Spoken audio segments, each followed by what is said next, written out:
Alors bonjour à tous et bienvenue à Un Monde à l'envers, heureux de vous retrouver en ce jeudi 23 avril 2020, 17h09, heure du Québec. Mon nom est Jean Granger, heureux de vous retrouver. La crise actuelle est en train de causer des ravages incroyables, en plus des changements climatiques qui sont cycliques, sur lesquels on ne peut absolument rien, mais qui viennent vraiment changer le cycle agricole aussi et le niveau de productivité. Et la pandémie actuelle qui vient briser les chaînes de production et de transport sont en train de créer déclencher des famines de proportions bibliques. Ça, c'est en plus de tous les problèmes auxquels certaines parties du monde ont fait face depuis quelques mois avec les inondations, des tempêtes, des invasions de criquets pèlerins. C'est vraiment tout un désastre et d'une tristesse incroyable. On va aller voir ça. Le monde est menacé de famine généralisée de proportions bibliques causées par la pandémie actuelle. David Beasley, chef du Programme alimentaire mondial, a déclaré qu'une action urgente était nécessaire pour éviter une catastrophe. On sait déjà qu'il y a tellement de monde qui vivent dans la précarité. Pas parce que ces gens-là ne pourraient pas s'en sortir tout seuls, mais c'est parce qu'on a créé des enfers autour d'eux avec des conflits, avec des guerres, avec des renversements de gouvernement, des soulèvements. C'est vraiment pas drôle pour ces gens-là. Et un rapport estime que le nombre de personnes souffrant de la faim pourrait passer de 135 millions à 200 ou à plus de 250 millions. Les plus menacés se trouvent dans 10 pays touchés par des conflits, la crise économique et le changement climatique. Le 4e rapport mondial annuel sur les crises alimentaires met en lumière le Yémen, la République démocratique du Congo, l'Afghanistan, le Venezuela, l'Éthiopie, le Soudan du Sud, le Soudan, la Syrie, le Nigeria et Haïti. Au Soudan du Sud, 61% de la population a été touchée par la crise alimentaire l'année dernière, indique le rapport. Même avant le déclenchement de la situation actuelle de la pandémie, certaines parties de l'Afrique de l'Est et de l'Asie du Sud étaient déjà confrontées à de graves pénuries alimentaires causées par la sécheresse et les pires infestations dont je venais de vous parler justement, les infestations acridiennes depuis des décennies, les pires.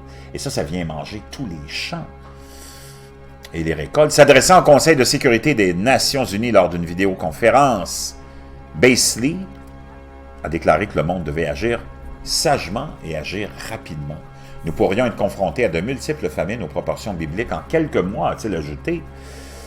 La vérité est que nous n'avons pas le temps de notre côté. Dans un appel à l'action, il a ajouté, je crois qu'avec notre expertise et nos partenariats, nous pouvons réunir les équipes et les programmes nécessaires pour nous assurer que la nouvelle pandémie ne devienne pas une catastrophe humaine et de crise alimentaire. Le chef du PMA, qui vient de se remettre de la maladie lui-même, a commencé son exposé au Conseil de sécurité en disant « Excusez-moi de parler sans détour, il n'y a aucun émoussement de ce qui pourrait arriver dans un monde confronté, avant même cette crise sanitaire mondiale, à ce que Beasley a appelé la pire catastrophe humaine depuis la Seconde Guerre mondiale. » Dans une interview, il a également exprimé sa crainte que 30 millions de personnes, et peut-être plus, ne meurent en quelques mois si l'ONU n'obtient pas plus de financement et de nourriture, mais c'est aussi un monde où les donateurs sont sous le choc du coût financier élevé de leur propre crise actuelle. M. Beasley dit que personne ne lui a dit qu'il tournerait le dos aux plus vulnérables, mais il a admis qu'il devrait d'abord faire le point à la maison, régler nos problèmes à la maison. Des gens lui ont dit qu'on donnerait, mais il faut d'abord qu'on s'occupe de nos citoyens. Il a averti que le chaos ailleurs pourrait faire le tour du monde. Son avertissement brutal, d'une manière ou d'une autre, le monde paiera pour cela, vaut mieux travailler ensemble, dit-il, sur la base des faits et non de la peur.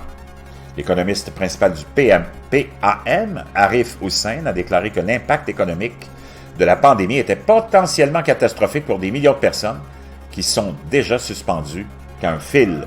C'est un coup de marteau pour des millions d'autres qui ne peuvent manger que s'ils gagnent un salaire, a-t-il déclaré. Les blocages et la récession économique mondiale ont déjà décimé leur œuf de nid. Il suffit d'un choc de plus pour les pousser par-dessus bord. Nous devons agir collectivement maintenant pour atténuer l'impact de cette catastrophe mondiale. Le PMA nourrit plus de 12 millions de Yéménites par mois, dont 80% dans des zones contrôlées par les forces Houthis. Le Yémen a confirmé son premier cas. Au début du mois, les agences d'aide prévenant que la maladie pourrait rapidement submerger les systèmes de santé affaiblis du pays. La famine arrive après la pandémie. Oui, c'est biblique, nous dit Strange Sound. Vraiment, vraiment. On n'est pas sorti de l'auberge, mes amis. Et le système d'industrialisation des 200 dernières années est un échec lamentable. Il va falloir qu'on sorte de ce système-là et que tout s'écroule pour renaître avec quelque chose de nouveau parce que c'est intenable. Les injustices, les iniquités qu'on vit sont intenables. Je vous reviens.